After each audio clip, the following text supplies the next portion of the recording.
Hey, everybody. Welcome to this new series, Think Wealth Live with Jim Niedzinski, good friend of mine, also a managing partner, founder of Motive Wealth Advisors.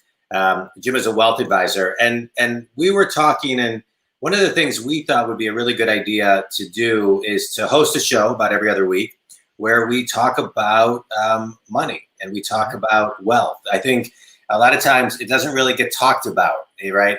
Sometimes people don't talk about money and talk about, how to get from a fixed mindset to an abundant mindset and where people get stuck and the art and science of money. And not that we're necessarily complete experts, but we're going to hopefully bring up some really great ways of looking at the heart and soul of money, how to be a conscious capitalist, how to lead with your heart, and how to really self-define what it means to be wealthy. Because a lot of times it doesn't mean $1 billion or millions and millions of dollars. Many people define wealth differently. And so the goal of this really is to get people just thinking about wealth and taking a topic that I think sometimes is a little taboo and maybe even a little tacky to talk about, and giving people tools and a new way to kind of evolve and shape their mindset. Jim? Yeah, and also to curate down the universe of topics that you might need to think about or consider and bring it into what's current, what's trending, what do you need to pay attention to? Because, common listeners, John, of you and your coaching, they're successful entrepreneurs, they're busy executives, they're successful salespeople. And if this area gets ignored, it eventually becomes a problem. So Right. If we can narrow down the universe and serve as a catalyst to help you take action, to think about it in the right way, and then to take action in alignment with your values. I mean, what's that going to be worth? It's priceless. Right. Yeah. And one of the things I've always admired about, what you do, Jim, also is, you, and you can probably speak to this more than I can, but, the way you work with your people in an organic way, it's not just about how much money is your business going to make, but how are you going to disperse that money? How are you going to make that money? How are you going to live? How are you going to retire so you don't have to worry about money? There's so many different things that we can talk about in so many different lanes when it comes to discussing, issues that are current and trending, the art and science of those issues, the guests that we'll have on that can lend additional insights, and just, expanding really where the show takes us and where the audience takes us. Yeah, I like how you said the art and the science, because I think we'll look at any topic about finances, about wealth, from those two lenses, both the science or the head and the art or the heart. If we don't have our goals and values aligned with those decisions, then they end up not working. That's in all the people we've worked with over the years, that was those we found the most successful are those who've done the right financial things, but they've done it in alignment with what they value most. So that fulfillment piece is important, that we don't just make this about dollars and cents. Correct. So let's start there, Jim, because, I think one of the things, and we said it earlier a little bit, but let's define wealth, because, the name of this show, Think Wealth Live, has a little bit of kind of a bold tackiness to it, right? Because it's kind of like, well, because of how people define it differently, and I'm hoping it does that, because I wanted to spark that in people, but really then kind of getting back to the soul of money, right? If we look at the soul of money, and you're specializing in this more than I am, this lane. That's my dog in the background. How should people look to define wealth? Yeah, right. If we jump past that question and jump into what are the top 10 tax saving ideas here before year end, it's lost. And we find that consistency in smart financial decision making is key. And without a strong why behind the financial strategies, they end up flittering out at best. So starting with the why. What is it that I believe the most? What do I value beyond anything else? And so what goals then do I have that lead toward fulfillment in those beliefs and values? And when that is written down, not just in our mind while in the shower, but written down, then those financial strategies are serving a purpose. Yeah. And so starting with what I believe and what I value, and we could have a discussion about what does science say that leads to the greatest happiness. That would be smart to align some of our financial decisions with that. For example, relationships. We know the quality and depth of relationships leads to greater happiness in life than the car one drives or the vacations that I take. So financial decisions should be in alignment with that, as an example. Yeah. What are some of the ones, John, that you've seen, maybe mistakes or misalignments you've seen where you've seen successful business owners who are miserable? Well, yeah, no, I absolutely, I see all that. And I just want to comment on, just go back on the why in a little bit of a different angle, because I think it's really important. A lot of times I'll work with people who are very engaged, very fulfilled, or people who are actually burnt out and lost their fulfillment. Right? Yeah. Because they kind of forgot their why, right? And so to be successful, I think at anything, whether you're a salesperson, a manager, whether you're the CEO on the leadership team, whether you're at, frankly, any role within a company, I'm a big believer that everybody should have the mindset of a CEO. It should always be connected to your why, because I think there's a direct art and science connection to when you're in your purpose. It's a lot, and you're in alignment. It's a lot easier to take action, and money actually more flows to you because you're in alignment. When you're fighting the universe, it's a lot harder to, I think, build wealth. Yeah, it's the old hedonist paradox. You remember that, where I learned about that in Philosophy 101 back when you were at University of Michigan, and the hedonist paradox. Everyone thinks I went to Michigan. I went to Eastern. Well, how is that? I thought you were a U of M guy. No, I was just telling my kids this the other day. I tell them regularly, but I always say, everybody thinks I went to Michigan. And then I say, no, I went to Eastern. They go, what? You did? Right. In fact, I think you might have corrected me on that before. I have, yeah. Well, hedonist paradox is that philosophical phenomenon. If one makes happiness their goal, they never achieve it, because happiness is a byproduct. In the same way, pursuing wealth as a primary why ends up being an unobtainable objective. It never works. There may be money in the account, but one isn't wealthy. Yeah. So couldn't agree with you more. Couldn't agree with you more. Well, money doesn't buy happiness. Right. It can buy you things, but it does not buy you happiness. Yeah. And so I just want to, and you dive into this a little bit more, but when people are planning, right, at the end of their careers, right? So you work with a lot of people at every stage, but if people are planning more towards the end of their careers, and they look back and they're not happy, what do they look back and wish they did more of? Because you're working with people with, a tremendous amount of money. And they may look back and say, God, if I had X amount less, I would have been much happier, because I can't take it with me. Yeah. Yeah. It's family, friends. Dog. Keep talking. It's family, friends, health, and experiences. Family, friends, health, experiences, and maybe pets, but John's probably not thinking that way right now. Sorry, I'm here. Yeah, I know. Family, friends, health, and experiences. When you look back and say, gosh, I don't remember the car I bought so much, but I do remember that glorious week with my spouse, or that epic adventure with my kids, or that sitting around the fire with my close neighbors and friends. Those are the things, and that is my empirical experience of working with serving clients, but it's also scientifically proven. We have so many studies. You and I have talked before about that. The Harvard study. What's the guy's name that does it's the longest running study on human development ever, and they found that the TED Talk. Yeah, the TED Talk. Yeah. Longest study human development ever, Harvard. Yeah, it's a great TED Talk, 12 minutes long.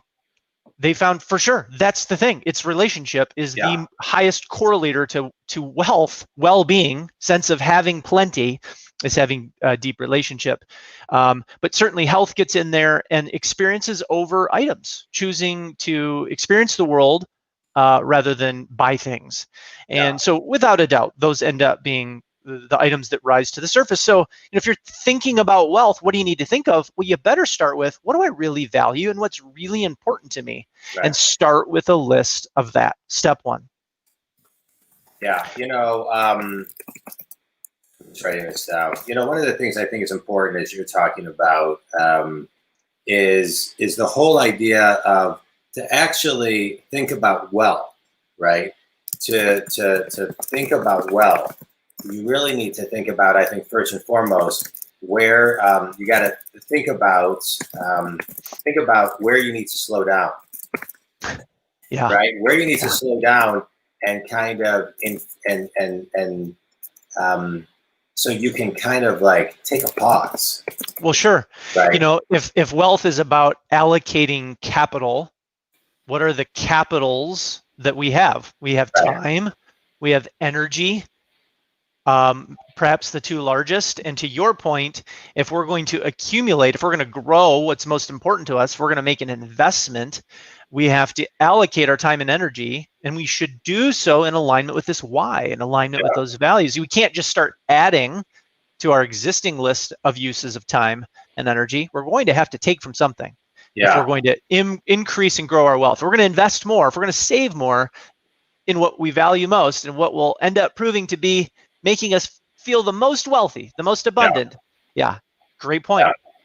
Yeah, I think it's people don't stop and think that to be well, and I think COVID may have changed that a little bit, right? So people see themselves where they needed this pause that they've needed for years. I know I did. I mean, I felt like I couldn't slow down, and then COVID gave me the space. Even though now I can actually see more clients because of Zoom, but it allowed me the space to actually slow down and remember, how important that is for just my mind to generate new ideas, right?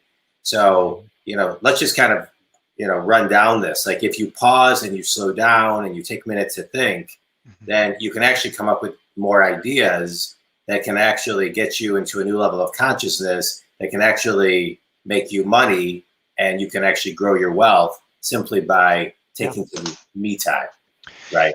Yeah, you're reminding me of, one of my favorite authors is David Allen, and he wrote Getting Things Done. It's about productivity. I'm annoyingly evangelical about that. You are a GT dear. I am. Yeah. Well, he talks about these horizons of perspective. And one of the dynamics I think you're referencing is, one of the horizons is at sea level, and that's, I have to change my furnace filter today, and I have to pay my tax estimate before January 15th, and I need to make a charitable gift before the end of the year, and I got to make a 401k contribution before the end of the year. Those are tasks. At the highest elevation, at 40,000 feet, is, what is my purpose? Yeah. And then there's a number of layers in the middle. And one of his big coaching points that he'd seen over the years, I'm sure your coaching, you'd find the same. If I'm consumed with tasks, I don't have bandwidth to think at those higher perspectives. Right. I'm focused on all this control of doing all these details. And I will end up completely out of alignment with what I value the most, because I'm just consumed at sea level with all these tasks. So I hear you saying, hey, we need to slow down. Right. I would fully agree. And then maybe add a parallel to say, maybe I need a better system for managing all those tasks. Maybe I need to get better control of all this because it's controlling me. Right. Well, again, that, I mean, we're kind of talking about the philosophy of what this series is going to be. And we're going to get into more nitty gritty detail throughout all of our shows and with our guests. But really it's the idea of organizing yourself, right? The idea of, being a master student. I teach a lot about this, mastering your calendar, understanding your why, what your purpose is. Getting into full alignment with yourself, to me, is the very first step of building any wealth, whatever. And I'm not defining what that means in dollars. For some people, that's 30 hours a week. For some people, that's 40 hours a week. For some people, that's $100,000 a year. For some people, that's $1 million plus a year. Right. This isn't necessarily about defining that for anyone, but getting people to tap into and get to the path of alignment for themselves. Yeah, I like how you're talking about this process. And it isn't that we have to get all that sorted out before we make progress making wealth. It's iterative, right? We're going to, it's a cycle. So what are my values? What is my why? What is most important to me? We need to start there. It won't be complete.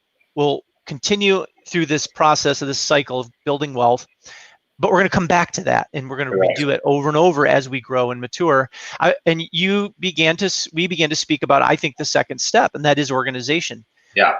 It isn't glamorous, but a large part of growing and managing wealth is to be a good project manager.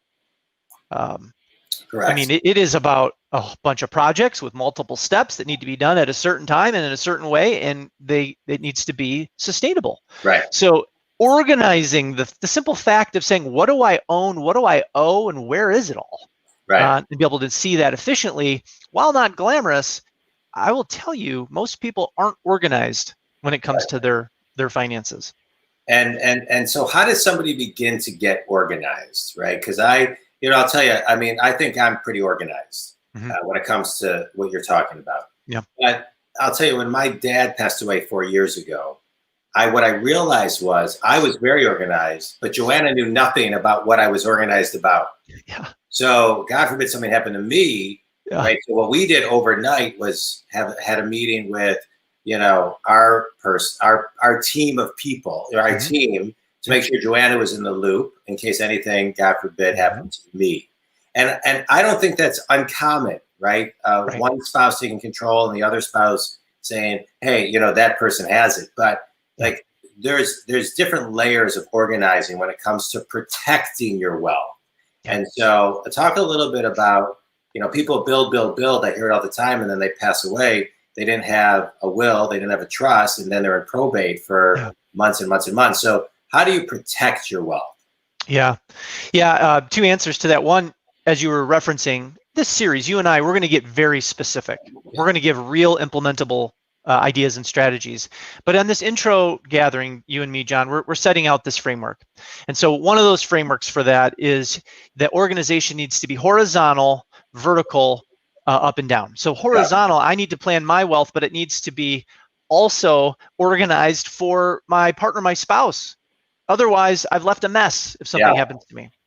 But increasingly, many of us are in the space where we need to help organize vertically our parents, because an illness or a passing there can cause complete turmoil in our lives as we're left to sort things out. We find things weren't as organized as they should be. They weren't planned as well as they should be. It could take hours and days of time and annoyance, work, and cost. Right. And then organize below as well. So again, vertically, but below to our children. Simple example is if children go off to college and they leave the nest, something were to happen, you need a power of attorney to be able to handle their finances, or a healthcare directive as a document enabling to make medical decisions. I mean, you think, well, that's my child. What do you mean you won't talk to me, hospital? Or what do you mean I can't handle this bill? So there are organizational things to do below for our children, up for our parents, and then, of course, horizontally for our spouses. And so, there are processes and tools to do all of that. I think that's a key second step. In all of this. And to me, I know for me, it starts with an estate and a will. It starts with a will and a trust. Randy Denha and I, who he and I host and have been for many, many months now, Think Mindset. But he's an estate attorney. He's doing estates, everything, wills and trusts and things of that nature. But in our show, we have talked about that, and a lot of the guests have talked about the importance of just structuring and getting organized, the importance of having a wealth advisor to make sure that they're informing you on all of the nooks and crannies that you just couldn't possibly know because you're doing what you do every day. So I think my point of bringing all that up is I think one of the ways to grow your wealth is to surround yourself with really great mentors and advisors, right? I mean, that is critical. And so, to me, my whole life is filled with surrounding myself with mentors and advisors, because I only like to do what I love to do when it comes to my work. And so I think that's really, really important. And I think, and I learned a long time ago, really understand, the importance of mentorship and guidance, but just make sure you're with the right person who's giving you the right guidance and mentorship. Yeah. So what does somebody look for from your perspective? What are those trustworthy characteristics that we look for in mentors? Yeah, I think that is the third dimension that we'll be talking about in this series. The first is the why, the purpose, and the second is organization. This third is the team, putting together a team. Yeah. Now, I would say I think it's more doable today to manage your finances as a do-it-yourselfer than it's ever been. There's more tools, more websites. You can download legal forms. You have investment, robo-investment services. But to your point, my experience is the more successful and aligned the person, the more they surround themselves with team members, mentors, coaches, advisors who they trust so that they're freed up to do what they're most passionate about. Yeah. So you definitely, the categories are many. I know in our world, for example, one of the key filters is that I advocate for is to hire a fiduciary advisor. It's not that non-fiduciaries are bad. It's just a very simple way to filter the universe of advisors down to those who take full legal responsibility to do what is in their client's best interest. Yeah. So that's a simple way to take the universe of options and narrow it down to those who are willing to do that. Yeah. You mentioned Randy Denha as an estate attorney, an absolute key team member. Yeah. Of course, there's the tax side, classically a CPA. We have insurance professionals, business coaches. Gosh, you and I both make plenty of use of health, physical, doctors and trainers. And I mean, it's endless, right? These various forms of capital. Marriage counseling. Oh, probably the best investment I've ever made on any form of capital ever, anywhere. We all need therapy.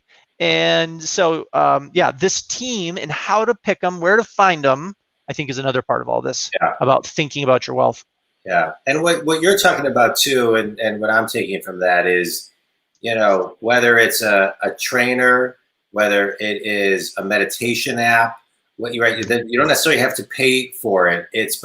It's doing something to get your mind clear. Yeah. So you can really not have 10,000 things always thinking, right? We have so many thoughts a day, 80,000 thoughts a day, 80% of them are negative, and I think 90% of them repeat themselves. I could be getting those stats wrong a little bit, but pretty much, right? Yeah. And so I think sometimes, and I've talked about this on the show, we take about 7.3 million breaths a year.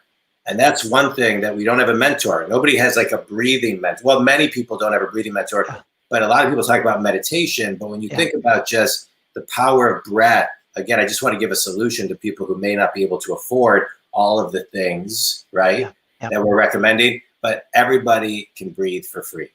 Yeah. Right? And so breath will always get you back to your center and help you get back to alignment. And first and foremost, I just want to kind of we all have tools, right, inside of us that are free. There's apps out there that are very cheap or free. There's advice that people will give for free. Yeah. There's a lot of people who can't afford my coaching, but I do free coaching every Friday, from 12:30 to 1 o'clock for those that can't afford it. And there's a lot of different avenues, but whether it's reaching out for people who do offer it for free, reaching out to chambers who offer discounts, reaching out to whomever, right? You must, in my opinion, to grow wealth of any type. Whether it's somebody listening who wants to make 50,000, 60,000, 100,000, $1 million, 3 million, 5 million, we must surround ourselves with mentors to grow and reach our potential. Yeah. Couldn't agree more. Amen. Yeah. So if we've got three categories so far, right? We've got the why of wealth, how to organize wealth, putting together the team of mentors and coaches. If I were to suggest a fourth category, I think it is probably what people tuning in thought we'd start with, and that is actual financial strategies. I mean, at the end of the day, once you've got everything organized and lined up and you know why you're doing things and you've got great coaches, at the end of the day, you have to make some financial decisions. Right. And so we will get into that. Things that are current and timely. It's now the fourth quarter. The end of the year is coming. And so there are certain things that can be done. One should be thinking about as the tax year comes to a close that weren't as relevant a couple months ago, or the new presidency that's likely or may have an impact on tax law. Yeah. What should one be thinking about here in the remaining months, given that? So I think that's the fourth category. And gosh, if we spend too much time there, I think you guys will chase me off the podcast because it'll get too technical. But we will touch upon it. Yeah, no, I love that. And also talking about the idea of how things compound, right? How to save, how much to save, the whole idea of compounding interest. I think we've all heard kind of the gist of the story. If you invested $1 every day since 1927, you'd be worth $7.9 million. Those like types of stories. But it's true, right? How to save for college, what type of plans to consider.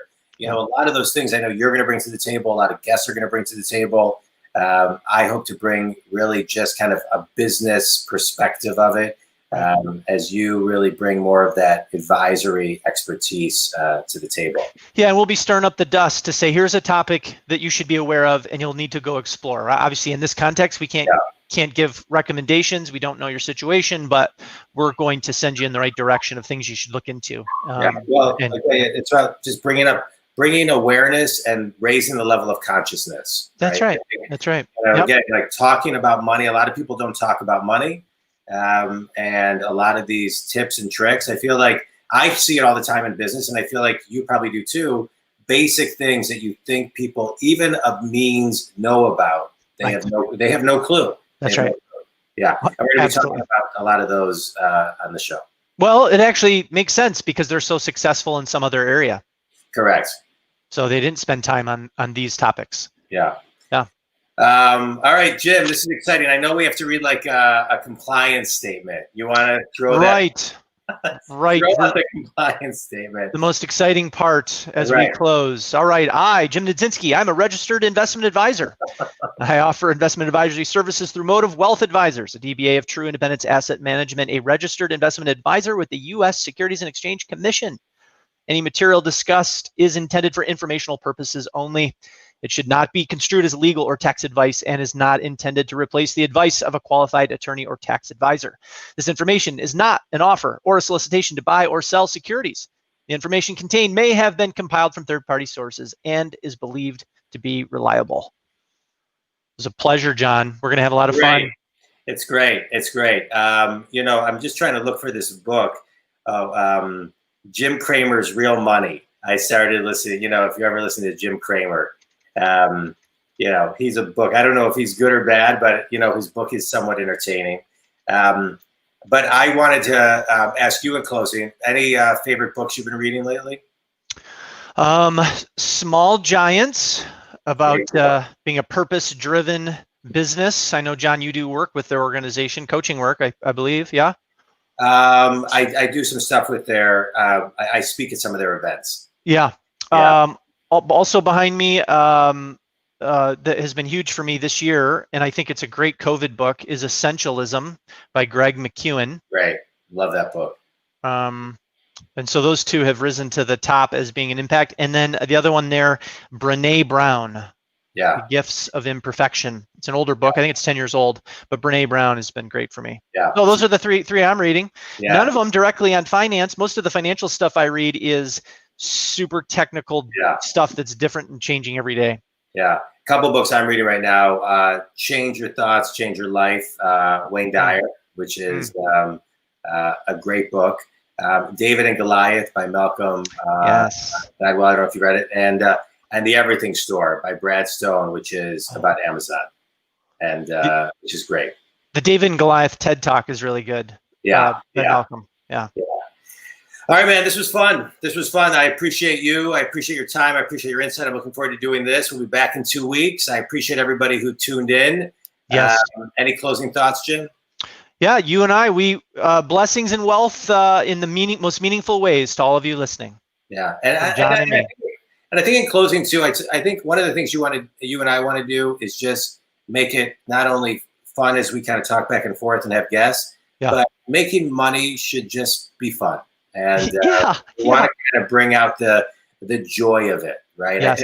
think, one of the things we didn't talk about that I think we should talk about real quickly before we close is just, the guilt that people have, the guilt of making money, making a lot of money, making more money than their parents, spending money, right? Saving maybe to the point where they don't need to save as much. I think we want to bring that element to the show as well. I couldn't agree more. Those hangups, Shanghai well-being just as much as not having enough money, for sure. So that'll definitely be an angle of all of it for sure. Yeah. Looking forward to it, man. Thanks, everybody. All right, John. Yep. Thanks, everybody.